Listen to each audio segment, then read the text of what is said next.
Robert Dale Owen, região e litígio entre este mundo e o outro. O que são as aparições e como se formam?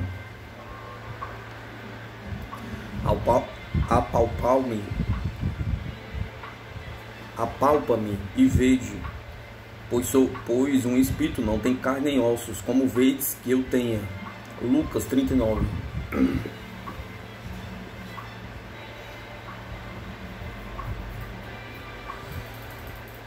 Essas palavras são por Lucas atribuídas a Jesus quando se dirigia aos discípulos atemorizados por ocasião da aparição entre eles, no terceiro dia da crucificação.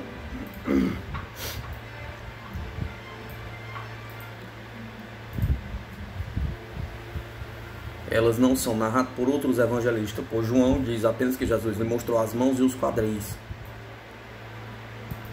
Essas palavras também foram citadas por Inácio, um dos mais antigos e eminentes pais apostólicos, discípulo e amigo particular dos apóstolos. Mas em sua citação ele apresenta uma variante da de Lucas, pois diz: apalpai-me e vede, pois que não sou um espírito sem corpo. Creio ter sido esta a verdadeira expressão. Os fatos parecem favorecer a opinião de ser o homem composto primeiro de um corpo terreno natural, visível a nós, que, sujeito imediatamente depois da transformação da morte às leis químicas que governam a matéria inanimada, rapidamente se decompõe. Segundo, um corpo de São Paulo chamado espiritual, o qual, como aparece, penetra durante a vida terrena todo o corpo natural e dele se retira no momento da morte. Terceiro, de uma alma que nada nos demonstra poder aparecer ou existir sem estar ligado ao corpo espiritual. Assim, podemos considerar os habitantes do outro mundo como homens desaparecidos do corpo natural, a alma e o corpo espiritual sobrevivendo à morte corporal. É uma opinião corrente, fortificada por tudo o que ouvimos de origem ultramundana, que o corpo espiritual mostra estreita semelhança de forma com o corpo natural. Parece, pois, haver razões de sobra para admitir que nossos amigos partidos da Terra não são sombras impalpáveis, mas personagens reais individualizados,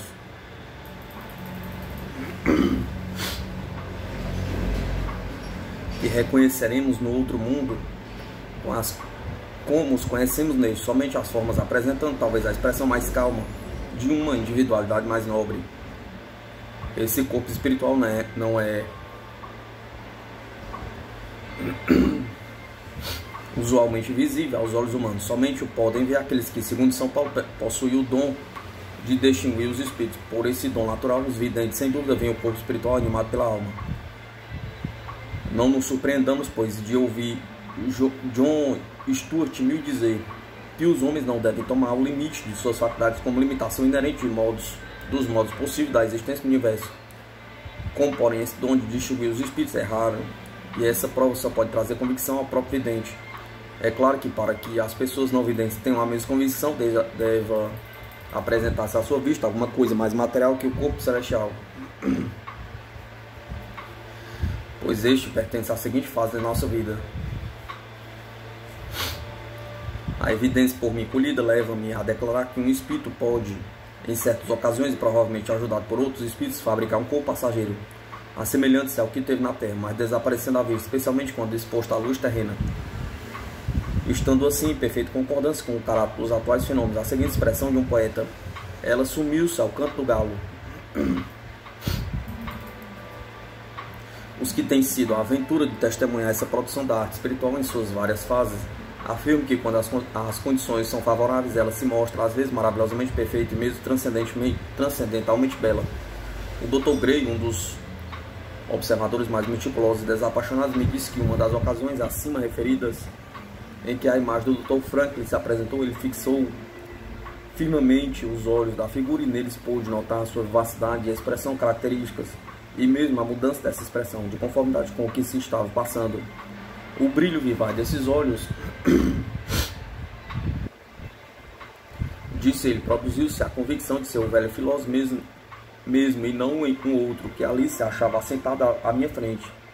Por qual processo essa criação temporária, se é correto dizermos criação, se efetua, ainda não conhecemos, com certeza talvez não possamos conhecer, até que aprendamos no outro mundo com esses artistas espirituais.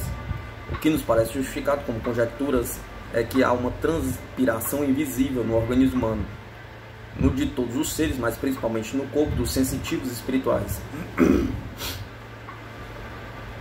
Transpiração essa que os espíritos podem condensar ou por outra modificar, de modo a produzir não somente o que apresenta aos sentidos humanos uma forma visível e tangível, mas ainda substâncias semelhantes às roupas terrenas e outros objetos inanimados. Parece que elas podem do mesmo modo produzir o que podemos chamar representações esculpidas de porções da figura humana, como mãos, partes de mãos, etc.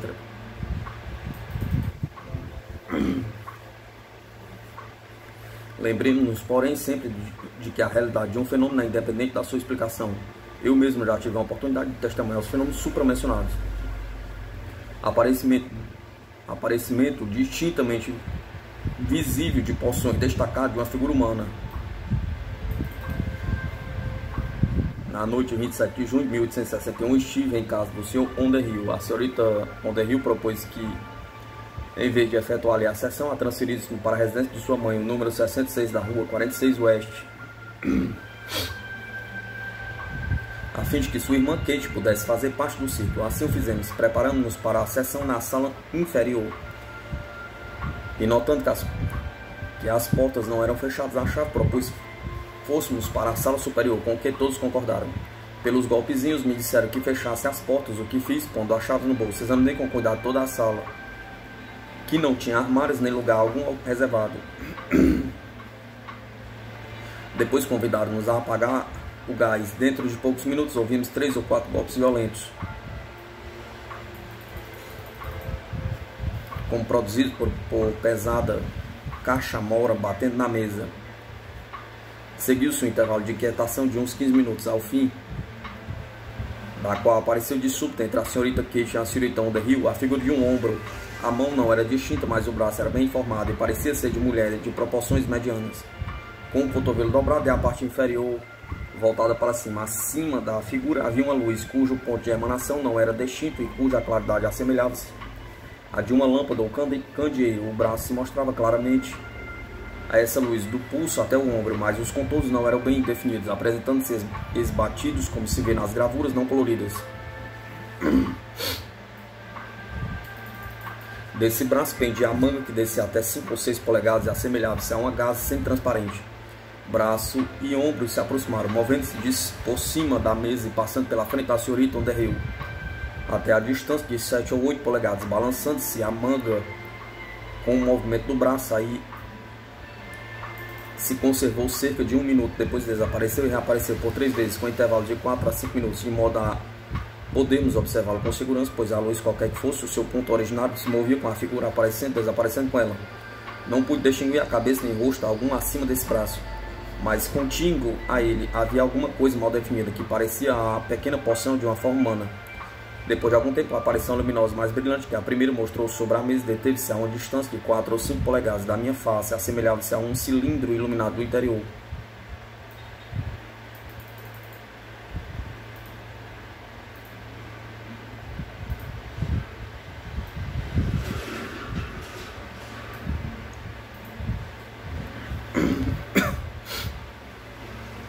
Com a altura de 5 ou 6 polegadas e o calibre aparentemente de 1 polegada. Sobre ele via-se alguns traços escuros. Por golpezinho, disseram nos cabelos. Perguntei se me impedia tocar, e logo ele moveu-se para frente e tocou-me na testa com uma certa distinção. O contato se assemelhava ao do cabelo humano. Depois de alguns minutos desapareceu. A descrição feita pelos outros assistentes sobre o que haviam visto combinou perfeitamente com o que foi visto por mim. Apenas levantou-se a sessão. Examinei as portas e achei-as fechadas. A sala em que nos reunimos, convém lembrar, foi escolhida por mim mesmo. Alguns anos depois, a 5 de maio de 1868, Dr. Gray, falando das suas sessões que tivera com o Sr. Livermore, me disse que uma delas apareceu sobre a mesa diante de si um cilindro com as dimensões do que eu vi. Porém, mais felizes que eu, eles tiveram a oportunidade de segurá-lo. Parecia, dizer o Dr. Gray. Disse o Dr. Gray ser de cristal, de rocha ou de algum outro material duro, perfeitamente transparente, e cheio de um fluido incandescente que luzia francamente quando o cilindro repousava. Porém, que quando agitava, espargia uma luz muito brilhante. Enquanto o viram e examinado, não havia na sala outra luz além da que ele emitia por golpezinhos. Lhe foi dito que o cilindro era a luz empregada pelos espíritos para iluminar duas efêmeras produções, sendo ela tão efêmera quanto estas. Na mesma ocasião, o Dr. Gray afirmou-me que tinha visto uma mão isolada aparecer e desaparecer por 4 ou 5 vezes. A princípio tinha a cor escura do bronze, depois essa cor foi cada vez mais clareando, até que na última exibição o aspecto era o de mão caucásica. Noutra ocasião levaram-lhe os olhos e depois lavaram-lhes os óculos, levaram-lhe os óculos e depois os restituíram. Pediu-lhe mostrassem como tinha feito. E logo viu 2 dedos imperfeitos, semelhantes quase a garras presas a um pedaço de mão que aparecia na sombra. Eles pareciam animados, ou pelo menos obedecendo a alguma vontade, porque como tenazes vivas segurar os óculos, levaram-nos e depois trouxeram-nos. O Sr. Livemore notou pelo tato que esses dedos eram sólidos. A pergunta do Dr. Gray sobre o motivo pela qual não se mostrava toda a mão em vez dos dedos somente, respondeu que muitos se assustariam ou sentiriam repugnância à vista de uma formação amorfa. Outra ocasião, uma massa que parecia de carne foi posta sobre o pé do Dr. Gray, que para essa experiência se tinha descalçado.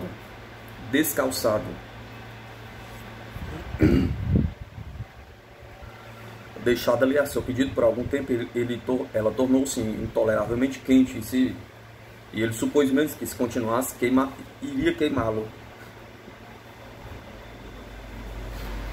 Daí lhe veio a sugestão de haver sido o fósforo um dos ingredientes empregados, o que talvez explique a história dos espectros segurando o pulso e as mãos de pessoas atemorizadas, deixando a impressão de dedos de fogo. O Dr. Gray relatou-me uma observação ainda mais importante. Em uma das últimas ocasiões em que se apresentou a figura do Dr. Franklin, o rosto mostrou-se a princípio imperfeitamente formado, com um só olho, havendo no lugar do outro e do outro lado da face uma cavidade escura que lhe dava um aspecto horrendo. Contemplando, Kate Fox deu um grito de terror, causando uma extinção temporária da luz que aclarava a figura.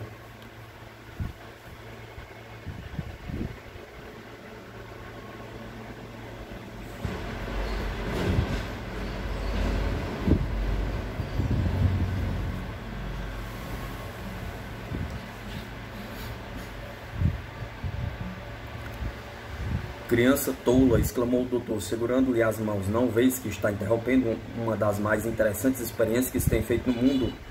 A da gradual formação de uma aparição, perguntou.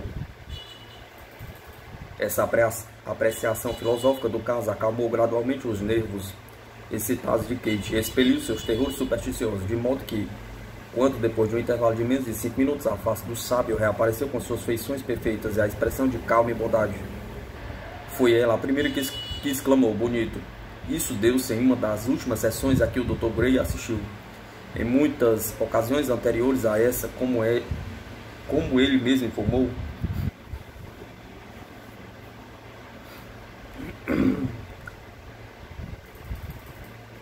a face, ainda que distintamente apresentada, aparecia às vezes enrugada e feita de massa de trigo, e outras vezes assemelhava-se à face de um cadáver. Omito outros detalhes e menores incidentes, pois tudo que sabemos ainda nós não nos fornece uma base suficiente para estabelecer uma teoria a respeito do verdadeiro caráter e processo de formação das aparições.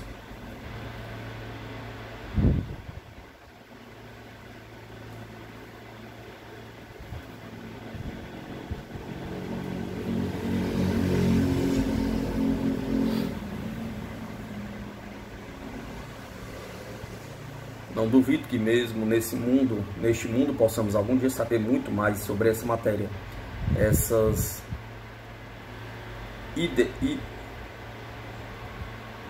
ídolas parecem tornar-se gradualmente mais comuns e podem entrar nas vistas de Deus, fazer que no futuro esses fenômenos sejam o fundamento de uma crença universal na imortalidade. Considero muito provável, pelo fato de, nos tempos modernos, o progresso moral e espiritual não acompanham o intelectual e material.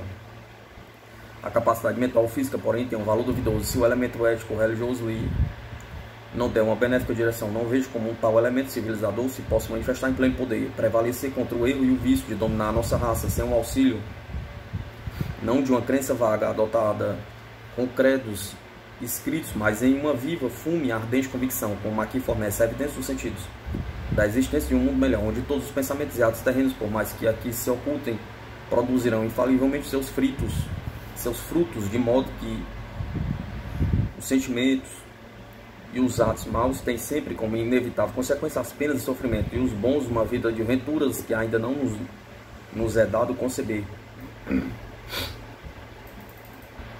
Os dons espirituais do primeiro século estão aparecendo também em nossos dias. Os dons são diversos, mas o espírito é o mesmo. Coríntios 4. As curas por influência espiritual. A outra, a fé pelo mesmo espírito. A outra, o dom de curar pelo mesmo espírito. Coríntios 9.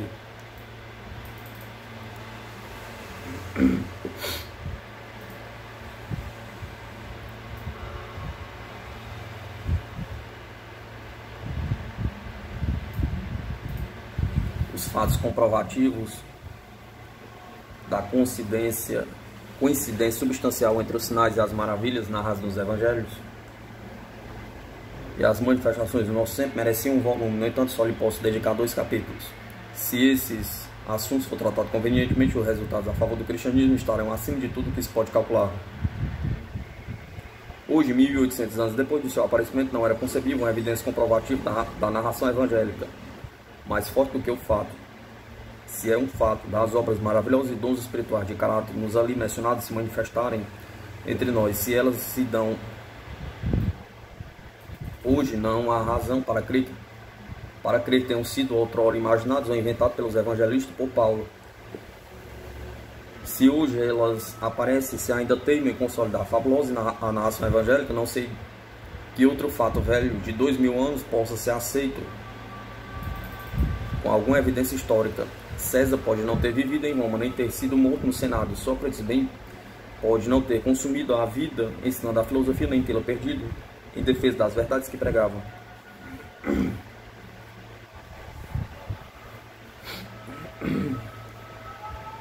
Dos diversos poderes espirituais exercidos pelo Cristo foi o de curar, o mais importante. Sua missão, segundo ele próprio afirmava, era dar saúde aos enfermos e a boa nova aos pobres do mundo. Quando João Batista mandou perguntar-lhe se ele era o que tinha de vir ou se deviam esperar um outro Jesus, e em resposta lhe manda anunciar o seguinte: os cegos veem, os coxos caminham, os leprosos ficam limpos, os surdos ouvem, os mortos ressuscitam, os pobres recebem o evangelho que lhes é pregado. Assim também fizeram os seus discípulos. Esse poder foi reivindicado pela Igreja de Roma como tendo sido exercido por seus santos homens e mulheres, e depois da morte deles por suas relíquias. Entre os jansenistas, classificados como sede dissidente, esse poder era em certo período mostrou-se de todo maravilhoso. Temos inconclusas provas de que o dom de curar não é hoje um privilégio da Igreja Romana. O poder curador aqui se tem dado o nome de magnetismo animal, é admitido por todos, salvo pelos prejudicados, sem esperança de volta. Essa fase do poder curador se tem manifestado principalmente na França, às vezes em grande escala. O Marquês de Gilbert, caritativo fidalgo francês, estabeleceu em seu estado de Fontenchal, na comuna de Tarascon, um hospital na qual em 6 anos, que vão de 1834 a 1840, mais de 3.300 enfermos foram gratuitamente tratados pelo poder magnético. O Marquês, magnetizador poderoso, operava pessoalmente e publicava os resultados detalhados em relatório no qual cada caso de enfermidade era tratado separadamente.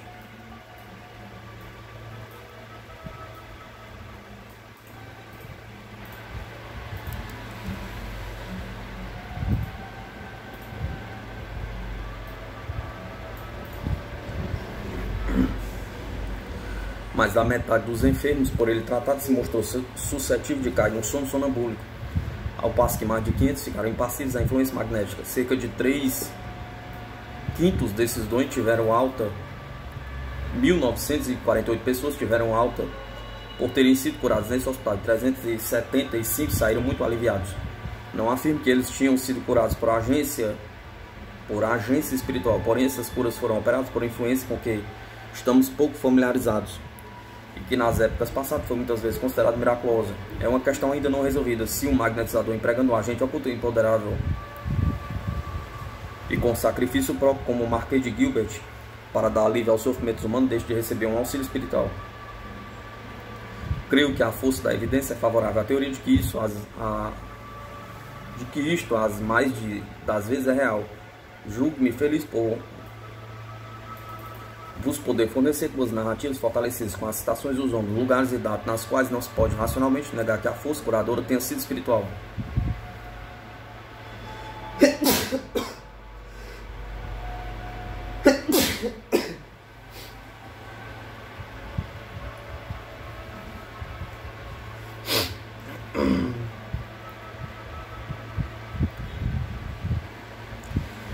A primeira foi obtida nos Estados Unidos da América, a segunda na Europa.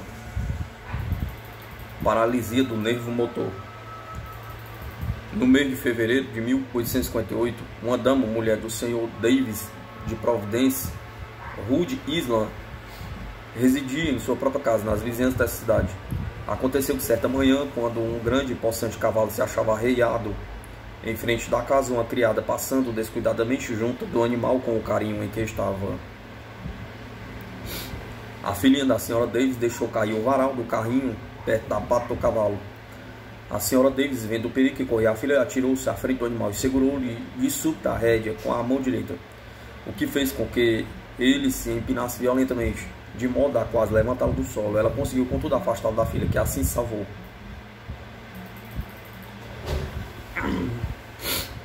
No momento não sentiu dor alguma, mas depois, quando se entregava às suas ocupações diárias, experimentou em todo o corpo um certo abatimento e languidez.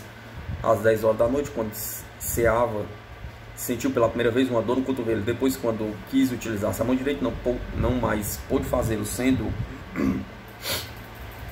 lhe impossível fechar 3 dedos daquela mão. Somente o index obedeceu ao impulso de sua vontade. Depois a dor aumentou e estendeu-se para cima do cotovelo. No correr da noite, a perna direita também foi afetada e a dor estendeu-se até o quadril. De manhã conheceu que, por mais esforço da vontade que empregasse, não podia mover o braço e a perna direita. Os médicos declararam o caso de paralisia do nervo motor, produzido por excitamento repentino. Por muito tempo, a enfermidade resistiu à ação de todos os remédios. Durante 7 semanas, a paralisia continuou sem diminuição, não podendo a enferma em todo esse tempo utilizar-se da mão e do braço, e tendo, quando andava, de arrastar a perna direita. A perna mesma tornou-se fria até o quadril, e todos os meios empregados para aquecê-lo foram vãos. No mês de abril, experimentou ligeiras melhoras com o uso frequente da eletricidade, conseguindo, porém, somente por um especial esforço de vontade, mover parcialmente a mão e o braço. Habitualmente permanecia com o cotovelo sobre o quadril, ou quando se assentava em uma poltrona, colocava com a mão esquerda no braço da poltrona, mesmo depois do emprego da eletricidade. Não readquiriu o poder de endireitar a perna e o braço,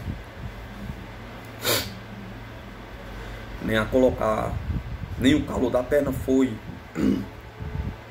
de todo restaurado. Enquanto caminhava, tinha ainda de arrastá-la. Isso continuou sem alteração melhor até o mês de junho de 1858, quando já tinha de todo esmorecido. A vida nada mais lhe valia, pois que estava estropiada para sempre.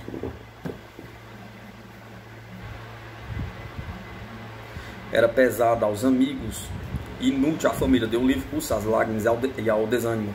Na primeira quinzena de junho, uma amiga, a senhora J., mulher de um cavaleiro muito conhecido no círculo literário de New York, esteve com a senhora Davis, declarando que viera a visitá-la e voltava para essa cidade. De repente, a senhora Davis experimentou um impulso para ela de todo inexplicável. Era um invencível desejo de ir a Nova York e visitar a senhora Underhill, que ela não conhecia, e de quem apenas tinha ouvido falar. A senhora J.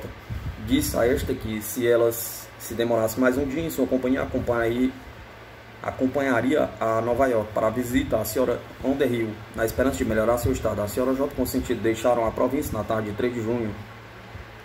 Apesar dos receios do Sr. Davis de não poder sua mulher resistir à viagem, chegaram na manhã seguinte a Nova York e resolveram ir logo à casa da senhorita Underhill. A senhora Davis chegou tão exausta que teve de acamar-se até a tarde. Quando as senhoras J. e Underhill se reuniram na sala de visita, ouviram-se pesados golpes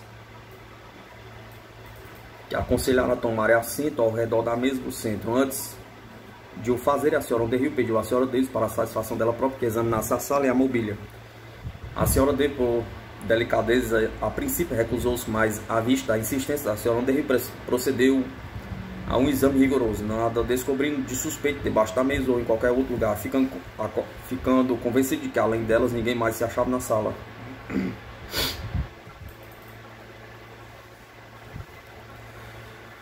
Eram 3 horas da tarde, no dia ainda estava claro. Logo depois se assentaram, colocando as mãos sobre a mesa. A senhora Davis sentiu o artélio da perna direita segura, mas como se fosse por forte mão humana. O pé foi erguido e o quadril foi firmado pelo que parecia uma outra mão. O contato dos dedos do polegar era ineludivelmente distinto e indicava que era como a mão direita que lhe assegurava o artelho, ao passo que a esquerda sustentava o quadril. Depois de algum tempo, a mão que segurava o artelho deixou, e a senhora Davis sentiu-a fazendo-lhe passes ao longo da perna. Esses passos continuaram por 10 minutos. Então ela experimentou uma sensação como se a circulação se restabelecesse no membro paralisado e gradualmente se voltasse o calor natural, de que por meses havia sido privada. No fim dos 10 minutos lhe disseram por golpezinhos: levanta-te e caminha.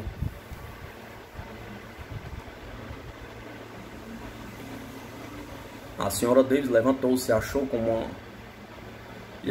uma admiração que diz não ter expressões para pintar. Andava tão facilmente como nunca em sua vida. Passeou por toda a sala e, a fim de certificar-se de se aquilo uma realidade, a dor e a paralisia tinham desaparecido e ela pôde ser vista da perna até aí inutilizada, do mesmo modo que da outra. Depois de mais de 4 meses de sofrimento e definhando, readquiriu repentinamente o calor natural e vigor, e como vulgarmente se diz, achou-se milagrosamente curada. Aí terminou a sessão, mas o braço da senhorita Davis continuava paralisado. De noite, porém, depois da partida dos outros visitantes, as 3 damas assentaram-se de novo. Desta vez, por golpezinhos, pediram que apagassem a luz da sala. Depois de curto prazo, o braço foi friccionado, como a perna tinha sido, porém com maior trabalho, parecendo-lhe que deste ombro era friccionado por uma peça de metal lisa e algum tanto elástica, semelhante às barbatanas de aço, às vezes usadas nos coletes de senhora.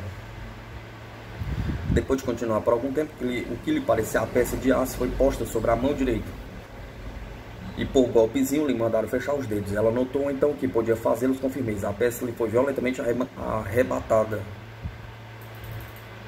Desde então recuperou o uso do braço tão completamente como já possuiu da perna. Não teve mais dor nem sinal algum de paralisia, nem fraqueza, nem perda de calor ou em qualquer dos 2 membros desde aquele dia até hoje, isto é, durante 4 anos, comunicando-me isso diante da amiga que acompanhou a casa da senhorita Underhill. A senhorita Davis gentilmente me deu permissão de lhe publicar o nome. O caso seguinte é ainda de um caráter mais notável. A cura instantânea.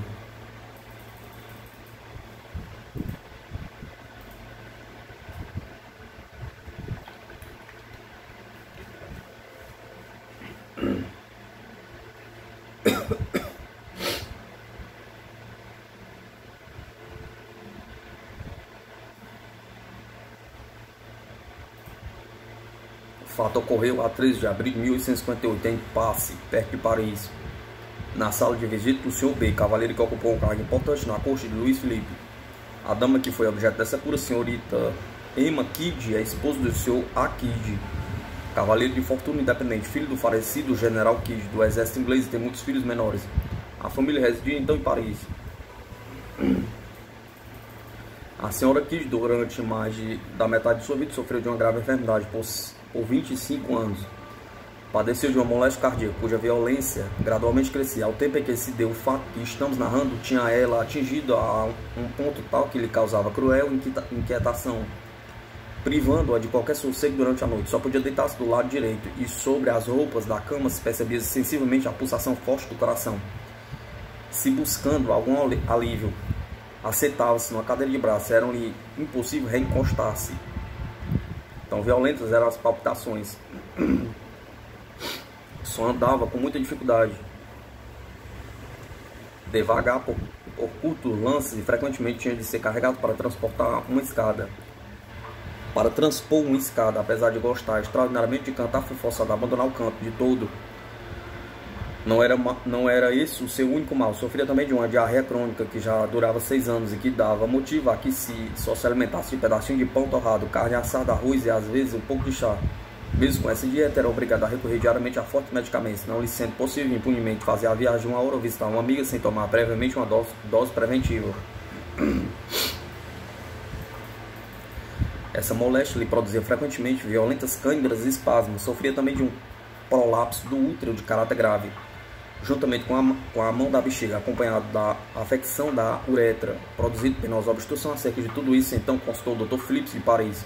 Sua vida, como disse, se consumia toda no constante pensamento de sua enfermidade. Quando se erguia do leito de insônia para suportar os tormentos de um novo dia, lágrimas de desespero saltavam-lhes dos olhos. Seu marido já havia gastado uma pequena fortuna com as consultas dos mais eminentes médicos, os doutores Lucock, Chambers, o Sr. Carlos Shark, o Dr. Chelios de Wedenberg e muitos outros tinham sido consultados inutilmente. Nenhum lhe deu esperança, a não ser de um alívio passageiro. Foi nessa circunstância que, poucos dias antes da data supracitada, ela foi à casa do Sr. B, atraída pelas assombrosas narrações das maravilhas dos fenômenos extraordinários atestados em seus escritos. Os primeiros movimentos do Sr. B, como sucederia a qualquer outra pessoa, surpreenderam-na muito. Depois, quando ele levantou-se, caminhou para ela e conservou-se por muito tempo com o lábio suspenso no ar. Ela exclamou: "O que estás fazendo?" perguntou. "Estou somente vos examinando", foi a resposta instantânea escrita pelo psicógrafo Prancheta. Depois ela acrescentou: "Vejo que não viestes aqui por simples curiosidade, mas por motivo muito grave." Então expôs alguma de suas doutrinas peculiares e concluiu pedindo-lhe que voltasse dali a uns 2 dias em companhia do marido.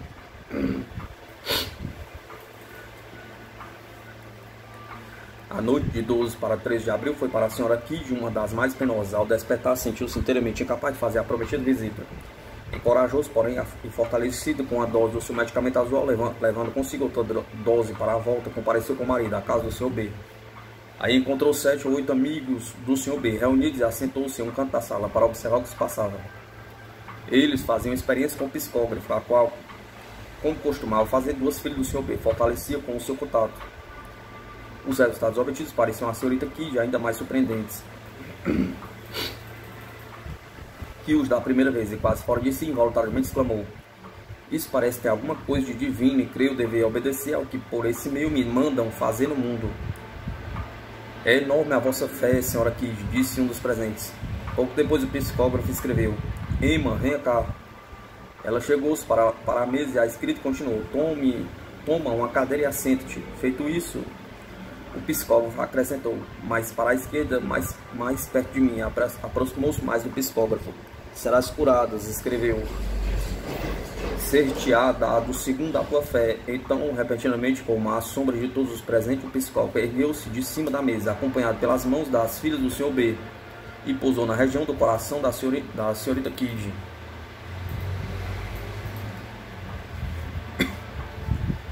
Onde se conservou por 3 ou 4 segundos, comprimindo-a levemente com uma espécie de trêmulo movimento. Depois tornou de súbito para a mesa e escrever: "Estás curadas, podes ir sem te utilizar dessa droga nauseabunda que trouxeste.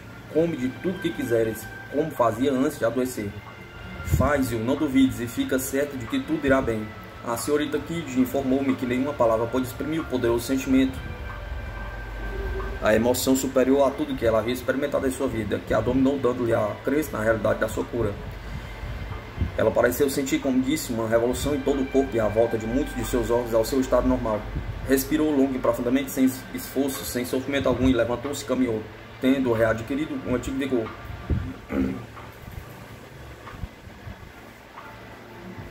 Quando regressou à casa, subiu as escadas ligeiramente, sem constrangimento algum. Em uma palavra, como não poderá fazer durante 15 ou 20 anos. Repetiu isso por muitas vezes, dificilmente podendo acreditar em tal possibilidade. A medicina estava vencida daquele dia em diante. Não mais consultou médicos, nem ingeriu remédio algum. Decidiu ao jantar, olhou aos diferentes pratos, que até O dia anterior, sob a pena de severo castigo, lhe eram interditos e hesitava ainda, com relutância natural, em lhes tocar. Mas então a ordem para comer de tudo, sem dúvida, lhe veio à mente e ela o fez, nada sofrendo com isso. Passou uma noite de repouso, como já de muitos anos não gozava.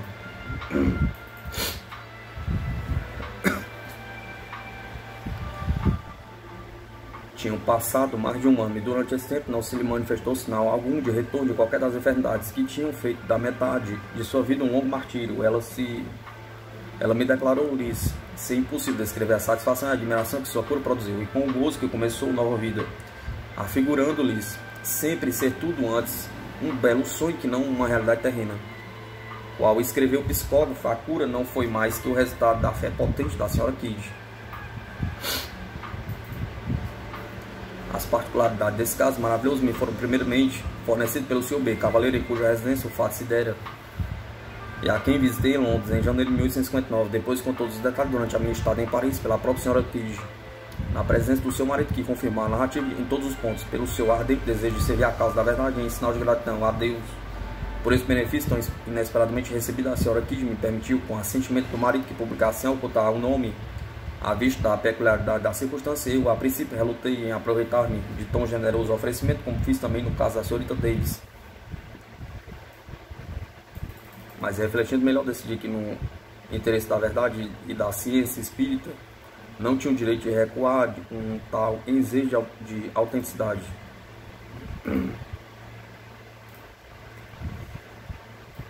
Fui também autorizado a indicar a morada do Sr. Kidd e a qualquer médico ou investigador sincero que desejasse um testemunho direto do que eles comumente reputavam incrível. O público não pode ter um melhor atestado da seriedade dos narradores. Eu mesmo tive a mais segura prova, pois relacionando-me com o senhor e a senhora Kidd, posso atestar sua inteligência e integridade de caráter, resultante instinta das suas relações com a sociedade honesta e culta. Devo acrescentar o seguinte, que me foi dito pelo Sr. B e confirmado pelo senhor e senhora Kidd, ela não lhe tinha dado motivo para crer que uma cura pudesse ser efetuada com a intervenção do psicógrafo. Nem apesar de saber que a senhora Kidd não gozava de boa saúde, conhecia os detalhes da enfermidade. O Sr. B também me disse que a senhorita Kidd tinha feito depois muitas visitas à sua família e que apenas ela viu o psicógrafo, apesar de saber que era um instrumento inanimado, as lágrimas lhe vinham aos olhos. O Sr. B informou-me ainda que previamente, de modo semelhante, outra cura não menos notável tinha sido efetuada. A senhora Kidd também me contou que já possuía um psicógrafo e que, colocando nele as mãos e as de uma de suas filhas, depois de esperar algumas semanas, conseguiram que escrevesse tão inteligentemente como o do Sr. B, que até aquele dia, se tinha uma dor de cabeça ou outra indisposição ligeira, colocando as mãos no psicógrafo, conservando-os aí por algum tempo, caía no sono magnético e de qualquer modo ficava curada. Realmente ela e seu marido pareciam considerar esse pequeno instrumento como um amigo familiar e conselheiro, a quem não deixava de recorrer em caso de necessidade.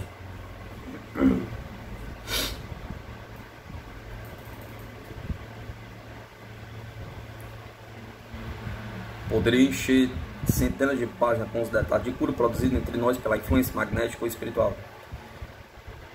Que são os chamados médios curadores? Pergunta. Eles se mostram na cidade, no campo, há centenas, apesar de muitos serem simuladores e muitos outros falharem frequentemente nas suas curas. Há milhares que têm o direito de ser admitidos legalmente. Não precisamos de mais detalhes.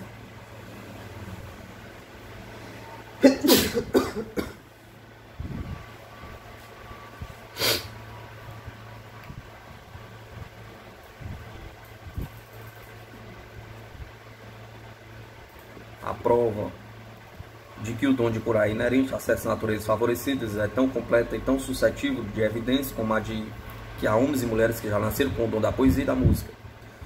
Muitas vezes tem-se dito que o espiritismo conduz à loucura. Não conheço, não achei, nem achei ainda uma prova disso, apesar de o fato ser possível. Temos centenas de exemplos de manias causadas pela excitação religiosa, que pode, pois, haver de estranho que o espiritismo produza, que o espiritismo imprudente e extravagantemente praticado produza o mesmo resultado? Pergunta. Ao meu conhecimento, porém, já chegaram 2 casos, nos quais a loucura foi curada ou afastada por influência espiritual. E em cada um desses casos o paciente era viúva.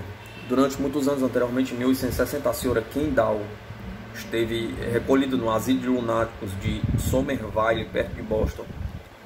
considerado pelo médico assistente do estabelecimento como uma das recolhidas mais perigosas. A sua alienação tinha sido causada pela morte do marido, ocorrida 6 anos antes, e continuou até 1860. Então ela saiu do asilo e foi recebida em casa de uma família onde havia muitos médios. Alice demorou muitos meses, obtendo de tempos em tempos comunicações com o nome do falecido marido. Na 10 de janeiro de 1861, tudo isso me foi contado por seu filho, o Sr. F. A. Kendall.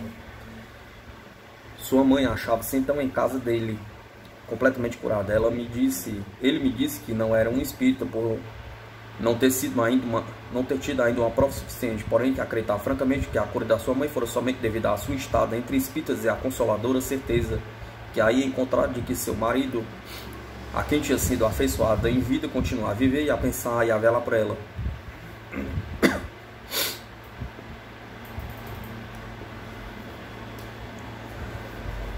A segunda é por mim conhecida pessoalmente, mas não estou autorizado a publicar o nome. Conheci ainda em vida do marido, e seu devotamento a ele era tal que eu partilhava dos temores manifestados por amigos seus, de que se viesse a perder, as consequências talvez lhe fossem fatais. Para seu desespero, foi ele sorteado para o serviço militar. Quando a guerra estava no auge, com um posto de major, faleceu no hospital de New Orleans. Quando a notícia, não podendo mais ser ocultada, chegou ao seu conhecimento, ela teve um acesso e por algumas semanas esteve mergulhada em desesperadora loucura. Ela nunca foi espírita e sempre tratou o assunto como ridículo, mas sua irmã, visitando um médium na esperança de fazer alguma coisa por ela, recebeu uma mensagem dirigida a consolar a viúva. Levou-lhe isto, foi a primeira coisa que a animou no seu desespero. A viúva foi também ter com o médium, recebeu numerosas mensagens encerrando inconclusas provas de identidade do manifestante.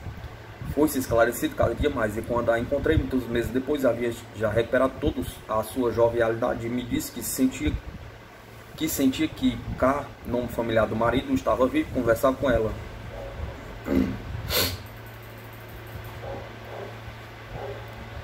Assim, em nossos dias, como no tempo do Cristo, os lunáticos podem, pela influência espiritual, recuperar o uso da razão. O tempo virá em que essa verdade será aceita pelos diretores dos asilos de alienados.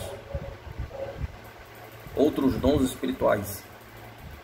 Crendo de alta importância a publicação de um paralelo entre os dons espirituais enumerados por Paulo e os evangelistas, os que hoje se estão manifestando. Preparei 5 capítulos de narrações explicativas de semelhança geral entre os sinais e maravilhas antigos e modernos, mas o meu manuscrito estendeu-se demais, de modo que a falta de espaço e o desejo de que o preço da obra não se elevasse muito, me obrigaram a excluí-los.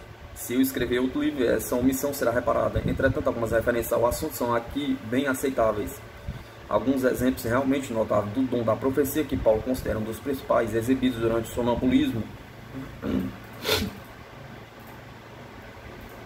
são citados pelos mais nomeados escritores franceses que se têm ocupado de fisiologia e magnetismo animal. Neste volume apresento um exemplo, pois na outra minha obra apresentei diversos. Bussen, como já vimos, admite esse dom. Com o fim de esclarecer o texto de São Paulo, pelo Espírito é dada a palavra de sabedoria, tensionando daqui uma coleção daquilo que, com boas razões, considerava como comunicações espíritas por mim mesmo recebidas. Mas resolvi depois limitar-me a uma só, no que se refere a essa faculdade de previsão. Ela me foi dada como vinda de violeta por um médium não profissional, Euler, o dom da previsão.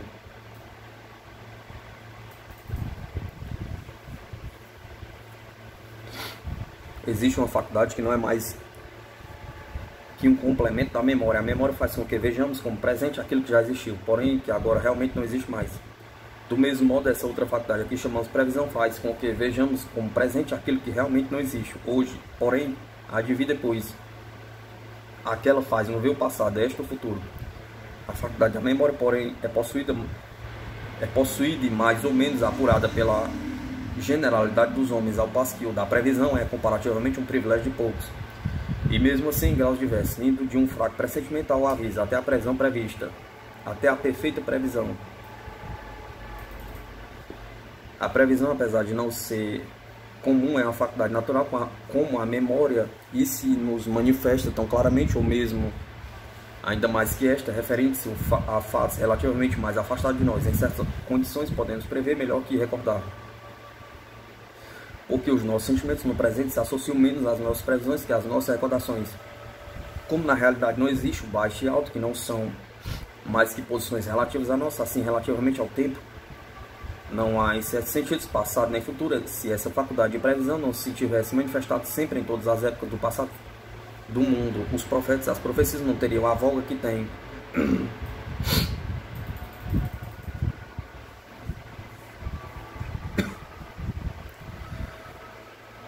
Essa comunicação fornece, em todo caso, um digno objeto de estudo relativamente a esse assunto, que não pode ser, nesta obra, completamente desenvolvida. Recomendo ao leitor o opúsculo notado e sugestivo, intitulado As Estrelas e a Terra, publicado há 11 ou 15 anos em Londres, por Balieri, e reeditado nos Estados Unidos da América do Norte. Quanto ao dom designado no texto, como o de distinguir os espíritos, ele tem para nós aqui menos importância, visto que já apresentei muitos exemplos nesta obra e na outra. Relativamente à manifestação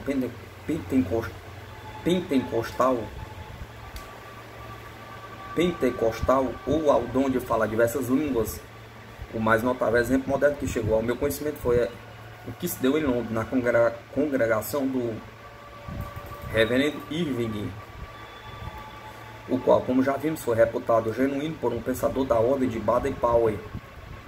O Sr. Livermore também atesta o fato de haver recebido, por intermédio da Sra. Fox, mensagens em línguas que ela e ele desconheciam. Examinei uma delas, escrita em correto alemão, e no dia imediato ao de sua recepção.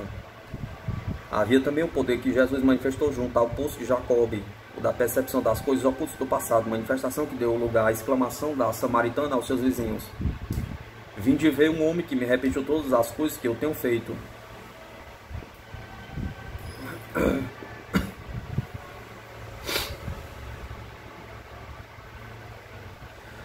Essa faculdade foi também possuída, como ele próprio nos informa em sua autobiografia, por um bem conhecido e apreciado autor alemão. Finalmente, quanto ao dom, segundo Paulo, de fazer milagres ou a manifestação de poderes e produção de fenômenos não especificados, podemos conjecturar o que ele possa ser. Pessoalmente testemunhei ou fui por pessoas de confiança informadas de ter produzido a evidência de vários fenômenos, aparentemente mais miraculosos que qualquer dos relatos neste livro, como as faculdades de levitação, prolongamento, manuseamento de carvões ardentes sem ofender a mão e outras semelhantes.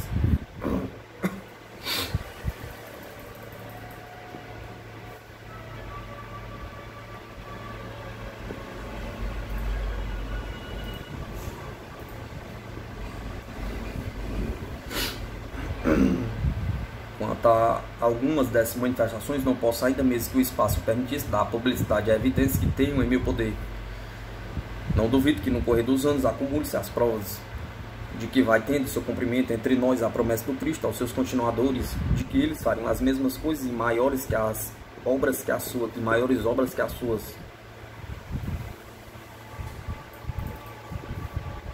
Com vistas aos cristãos que creem na lei imutável e no progresso religioso.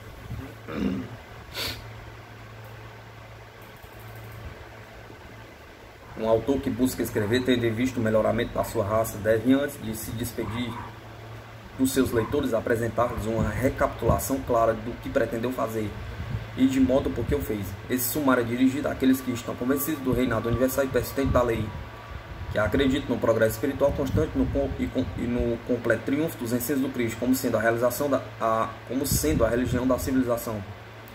Dirijo-me especialmente a esses crentes, porque eles são os que poderão melhor apreciar o teor geral dos argumentos que presidiram a confecção deste livro. Estudai, eu vos rogo, as seguintes preposições em seu encadeamento. Os ensinos do Cristo, como apresentam as narrações evangélicas, que estão tão intimamente ligados com os maravilhosos poderes que lhe atribuíram com a sua ação de ser ele o mensageiro escolhido da divindade e com seu aparecimento aos discípulos depois de sua morte, que se rejeitaram essa afirmação e negaram o fenômeno. A fé nos seus ensinos será rudemente abalada, muito precisamente, principalmente nas almas simples e retas. Nem Strauss nem Renan falaram do Cristo como de um impostor.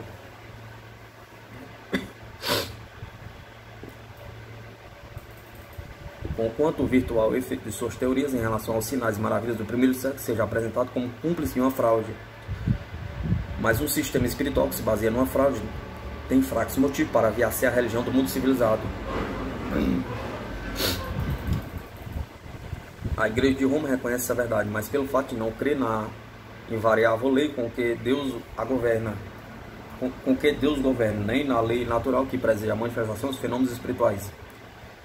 Ela considera as obras maravilhosas e os dons que lendo nos evangelhos como milagres operados por uma das pessoas da Trindade Universal há 1800 anos e que continuam a ser praticados por ele mesmo, dentro da jurisdição de uma só igreja.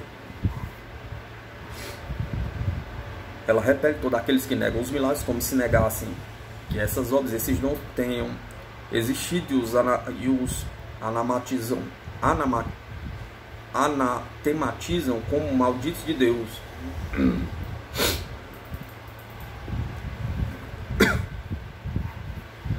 Vós que credes na lei invariável e também no Cristo como o grande mestre espiritual da civilização, podeis dizer à Igreja de Roma: admitimos que as obras se deram e que os dons espirituais foram exercidos, mas negamos o caráter miraculoso que lhes atribuís. A Igreja de Roma, porém, tem o direito de replicar: a vossa teoria não é lógica.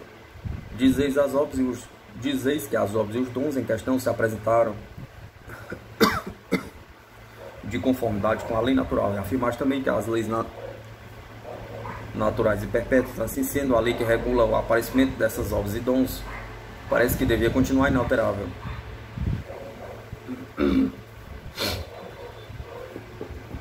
E operar ainda hoje sinais e maravilhas semelhantes em todo o mundo.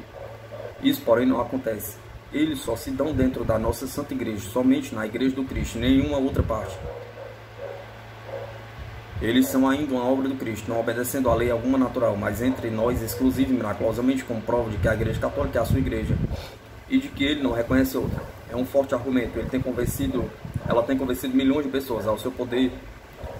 Atribuíram em grande parte o sucesso do movimento tratariano da Universidade Inglesa de Oxford, em 1832, arrastando pensadores vigorosos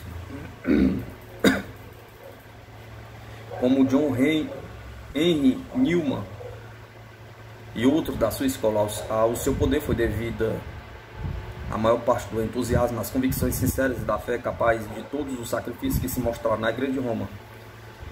Os fenômenos operavam-se. A Igreja tinha a favor a sua pretensão e evidência dos sentidos, a mesma que tinha tido os discípulos do Cristo sobre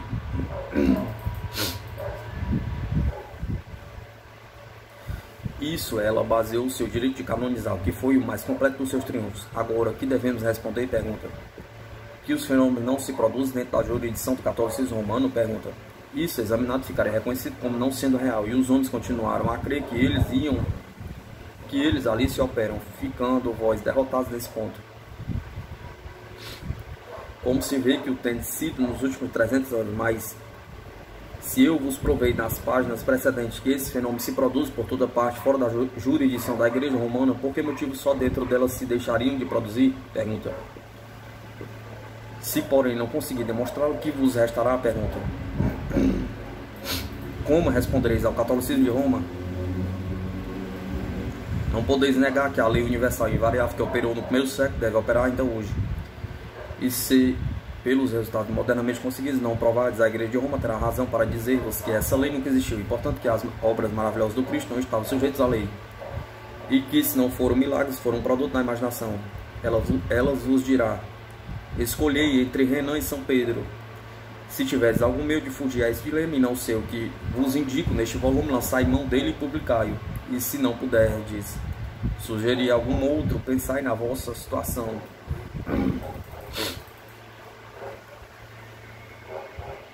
De um lado tendes uma igreja com pretensões a uma exclusiva infalibilidade, e como inerente a ela o direito de perseguir e mesmo de matar. Uma igreja que se jogou com o direito de circunscrever as investigações científicas. Uma igreja que afirma que as suas doutrinas são irreformáveis e seu credo inalterável. Uma igreja que nega o progresso religioso da humanidade. Do outro lado, temos um cristianismo que se baseia em fabulosas legendas, um sistema espiritual cujos historiadores,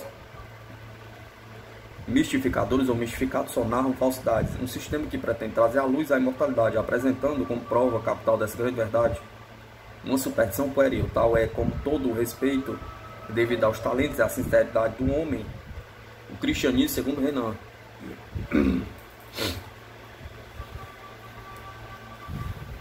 Com a questão posta nestes termos, creio que o Papa vencerá. Não vejo motivo razoável para asseverar que o racionalismo do brilhante francês não tenha de se abater diante da Igreja de Roma. Tampouco creio que o secularismo prevaleça contra ela. Ela nada mais oferece que este mundo, e ao homem isso não basta. Não, só vós vos tens limitado a negativas. Deixai esses argumentos. Dir-me-eis e informai-nos com clareza e precisão qual o sistema que, em vossa opinião, há de prevalecer. De boa vontade. O sistema que prevalecerá é o que deste modo puder responder ao argumento papal. Admitimos que a lei segundo a qual se produziu os sinais maravilhosos dos evangelhos ainda está em vigor. Admitimos que esses sinais maravilhosos foram reais e que ainda se operam dentro da vossa igreja. Não podemos atestar que eles se operam também fora dela, que são ecumênicos, que dão-se na igreja ou fora dela obedece ao império de uma lei universal e perpétua, e que nos dão da imortalidade uma prova tão segura como a que foi concedida aos apóstolos. Mas de modo nenhum demonstra que o católico romano seja os filhos prediletos de Deus, ou que fora do redil de São Pedro não possa existir uma verdadeira vida religiosa.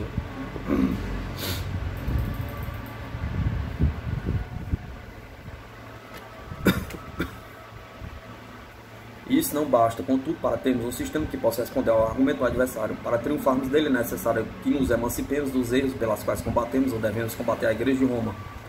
Devemos repelir primeiro a crença na infalibilidade, em qualquer grau que seja, sobre qualquer assunto religioso. Segundo, a crença no miraculoso, no passado e no presente. Terceiro, a crença no direito de perseguição, seja pela excomunhão eclesiástica ou proscrição social, seja pelo emprego da tortura ou da estaca ou do suborno da opinião pública.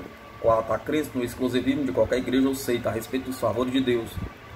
5. A crença de que já temos a última palavra em qualquer ramo da ciência humana, inclusive a religião. 6. A crença em uma reparação delegada, em uma retidão imputada, num demônio pessoal, no inferno eterno e na corrupção original. Devemos ainda banir, apesar de ser um erro antes protestante que católico romano, a crença na salvação eficaz pela fé sem as obras. Continua ainda a existir para nós um dever imperativo, se arrastando pelo espírito de condenar em massa, tiver rejeitado alguns dogmas valiosos do credo antigo pelo fato de não nos ser grato à forma sob a qual nos aparece. Temos a obrigação de considerar nossa rejeição. Grandes verdades frequentes se escondem sob um vestuário pouco decente.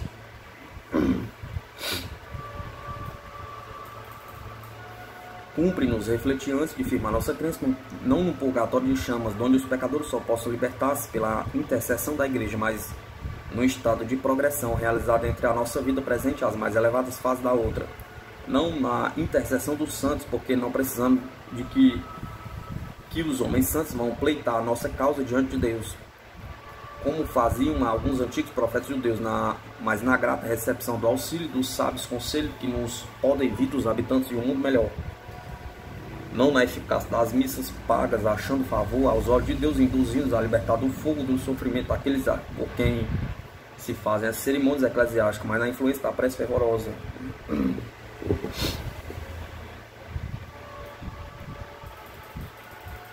Feita neste mundo a favor de uma alma que luta buscando a luz, quer seja essa luta na terra ou na outra vida. Suplemento desta, onde o espírito luta ainda com a tentação do pecado, antes de levantar-se por seu esforço e arrependimento, a uma condição melhor.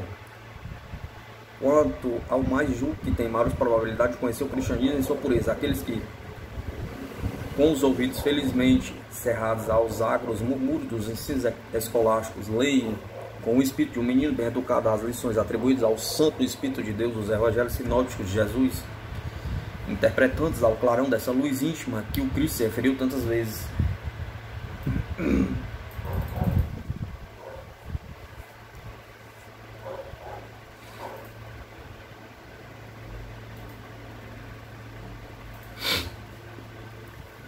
Creio que nos capítulos precedentes consegui expor de um modo geral minhas ideias sobre o aspecto do cristianismo despeito de seu sudário canônico. Parece-me conveniente, desvencilhando-nos de tudo o que se chama ortodoxo, pensarmos nas grandes verdades que nos ficam. O que está contido nos ensinos do Cristo. Agora, pois, permanecem permanecem a fé, a esperança e a caridade. Essas três virtudes, das quais a caridade é a maior. Coríntios 13. Venha a nós o vosso reino. Mateus 10. Arrependei-vos, porque vem perto o reino de Deus. Foram estas, como já vimos as primeiras palavras recordadas dos ensinos públicos do Cristo. Os fariseus lhe perguntaram: quando chegará o reino de Deus? Ele lhes respondeu: o reino de Deus não virá com ostentação, ninguém poderá dizê-lo, ei-lo aqui, ei-lo ali, vede-o. O reino de Deus está dentro de vós.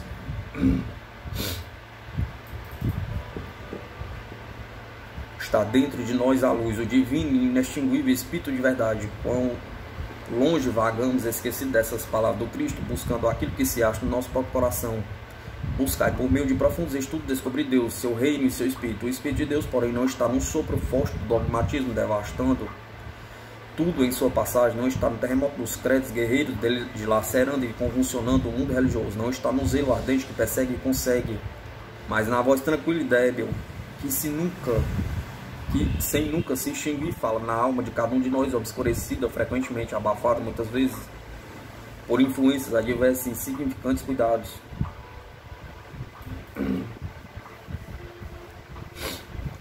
Desprezada, desconhecida, mas apesar disso, existindo seguramente no amargo da nossa alma, nos homens inteligentes, nos selvagens, nos nômades proscritos da civilização, como no cristão que vive mais conforme com os preceitos do seu Senhor. Venha a nós o vosso reino. Repetimos muitas vezes essa palavra da prece do Cristo, vem sem buscarmos compreender perfeitamente seu sentido profundo, sem nos lembrarmos que o reino cujo advento imploramos é, se aceitamos a interpretação do Cristo, uma soberania cuja vinda não podemos testemunhar, a qual não podemos determinar ser de um ponto designado.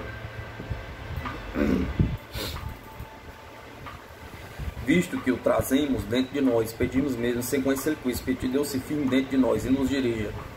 Pedimos a soberania da consciência lúcida, a vinda do desenvolvimento ético e espiritual, que, quando ele venha, seja o poder diretor da nossa raça.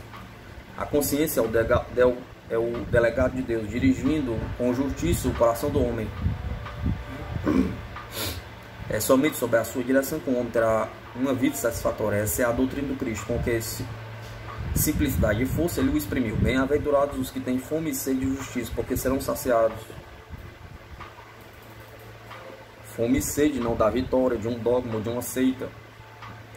Não vê triunfantes um ritual, se é cerimônias, as longas palavras, preces nas sinagogas, não dá prata e ouro, mas fome e sede de justiça, que é o reino dos céus dentro de nós. Cristo manda fazer o bem por amor do bem. Praticar a justiça sem calcular a sua recompensa, pois esta pertence a Deus. Aceitai as consequências, não indagais sobre o que vos será dado. As coisas podem parecer mal, os homens podem buscar desvirtuá-las, persegui-las, desacreditá-las. Pouco deve importar isso, quando o próprio Jesus declara: abençoado o que pratica a justiça. Que o abandonem, que mesmo lhe arranque o pão da boca, só no fim ele será saciado, se buscarmos cumprir a justiça de Deus antes de tudo. Tudo mais, diz-nos o Cristo, não será dado de sobressalente.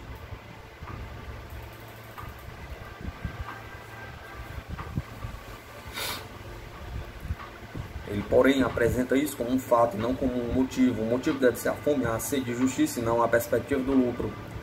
Conformamos-nos com a lei humana por uma obediência forçada, com temor ao castigo e com a esperança de uma recompensa. A lei de Deus só deve ser cumprida por amor. Creio que Cristo, em parte alguma, disse que eram abençoados os que praticassem o bem para alcançar o céu ou escapar do inferno. O temor não entra como móvel na sua doutrina. Ele não buscou como salmista em calcular o medo de Deus. Sua sabedoria tinha uma origem mais elevada. Baseava-se no amor perfeito, e o amor repele o temor.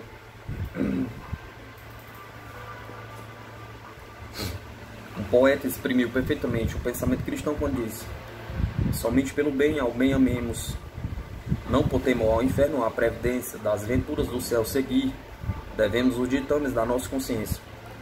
Esse assunto básico de uma religião é de grande importância prática. Apreciaremos mal a constituição espiritual do Cristo, se não percebemos que ele procura reformar o mundo, despertando no homem um adormecido amor da justiça por amor dela mesma, e não estimulando a sua cobiça ou fazendo jogo com o seu temor. Se um menino saindo das mãos do seu mestre torna-se um homem honesto unicamente por julgar que a honestidade o livro das penas da lei, ele poderá ser um negociante honrado e contar o recomendável, mas não será um discípulo do Cristo. Seja, se um professor de religião exibir o mais ardente zelo pela sua igreja, atuando por um motivo não mais elevado que aquele que levou Luís a revogar o edito de Nantes, isto é, a salvação de sua alma do inferno, ele poderá ser o último membro da igreja, mas não cristão. Não há cristianismo sem base permanente do amor e a justiça.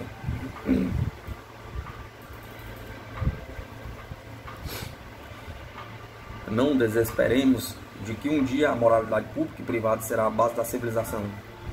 Uma pequena previsão nos animará. Quando lançarmos os olhos para a nossa juventude, não nos virá o pensamento de que não somos o que devemos ser, de que a nossa natureza prometia mais do que a educação nos deu. Pergunta: não sentiremos muitas vezes que havia em nós germes de virtudes que raramente foram estudados, generosos impulsos que não procuramos exercitar, nobres aspirações que nunca tentamos pôr em prática? Pergunta: serão somente essas convicções que nos virão? Pergunta: levantar-nos-emos no templo para agradecer a Deus por não sermos como os outros homens? Pergunta: não está escrito que o homem foi feito à imagem e semelhança do Criador? Pergunta: não devemos desanimar pelo fato dessa mudança implicar uma forma radical para o egoísmo hoje dominante, apesar de ser produzido para nossa regeneração. O Cristo admitia, ele via quão cego era o mundo que o cercava em relação às coisas do céu, e por isso disse: não verá o reino de Deus senão aquele que nascer de novo. Aqui se interpõe uma consideração que se sugere por si mesmo. A consciência só, por mais ativa que seja, não basta para reformar o mundo, se não tiver instrução e desenvolvimento. O mais sincero amor da justiça só pode dar fruto segundo a luz e os conhecimentos adquiridos. Mas essa luz pode ser fraca e esses conhecimentos escassos, além do resultado que devemos esperar dele para o progresso geral da civilização. Não nos facultará o sistema do Cristo os elementos que ainda nos faltam? Pergunta. A resposta prende-se ao assunto do que já me ocupei no capítulo 2.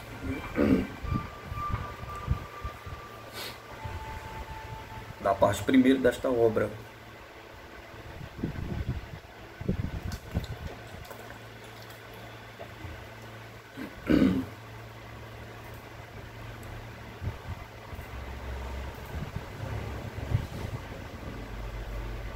Jesus, como aí vos fiz lembrar, ao terminar sua vida terrena, declarou aos que o seguiam: eu tinha ainda muitas coisas a dizer-vos, mas não posso fazer agora.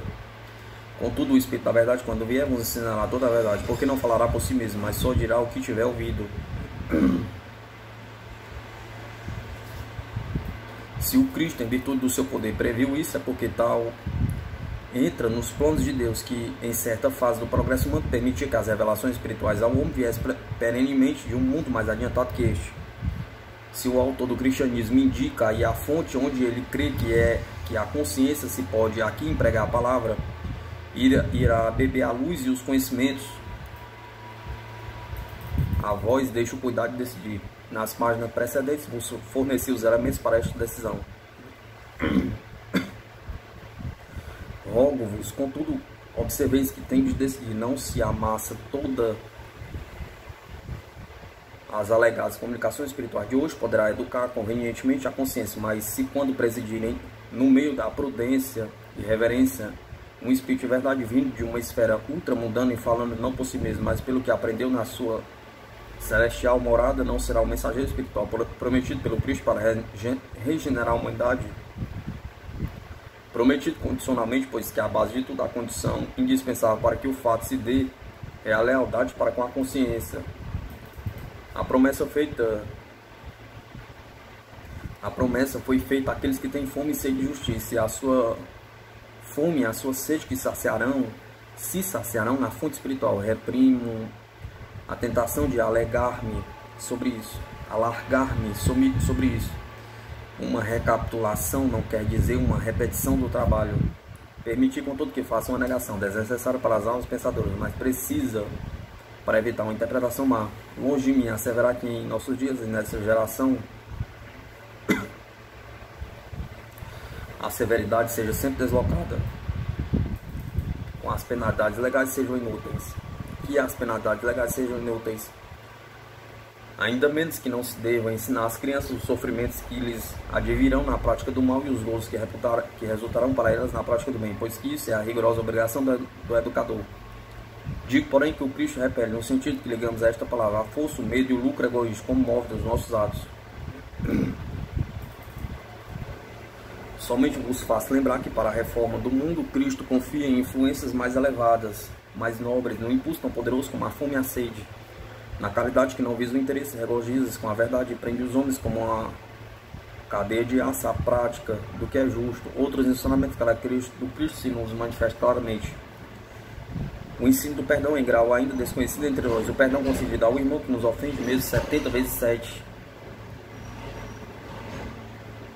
70 vezes 7 vezes. A promessa do perdão àqueles que perdoam, pois que a delinquente excomungada pela sociedade foi mandado embora livre, sem condenação, apenas com o conselho de não mais pecar.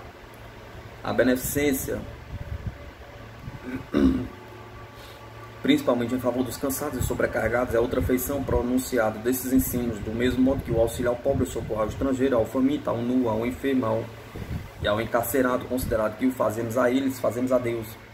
Somos provenientes contra o perigo das riquezas, contra o exagero, cuidado pelo dia de amanhã, contra a ansiosa procura de empregos e posições, os tesouros que a traça e a ferrugem destroem, os assentos mais elevados nos festins, os primeiros lugares nas sinagogas, são declarados coisas indignas de ocupar a atenção do homem.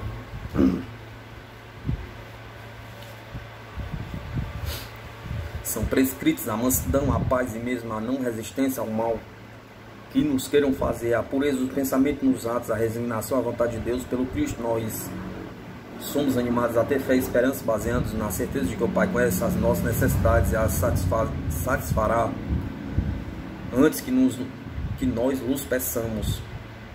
Mas, sobretudo, além de tudo, com o sinal de testemunho do nosso apostolado, com o perfeito cumprimento dos preceitos de Deus, somos consultados a fazer alguma coisa maior que a fé, maior que a esperança, que se eleve como a lei suprema, a caridade.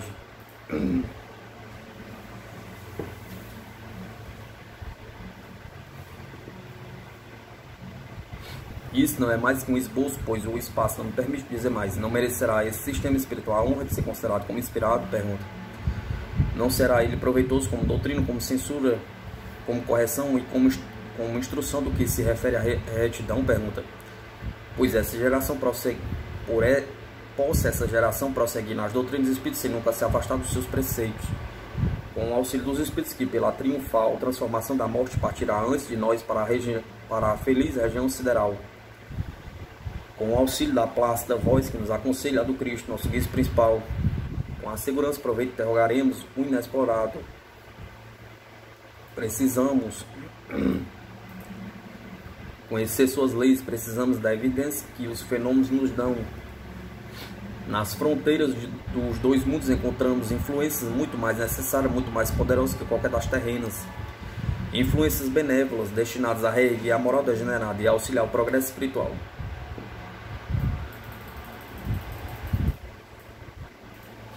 Robert Dale Owen, região eletismo entre este mundo e o outro.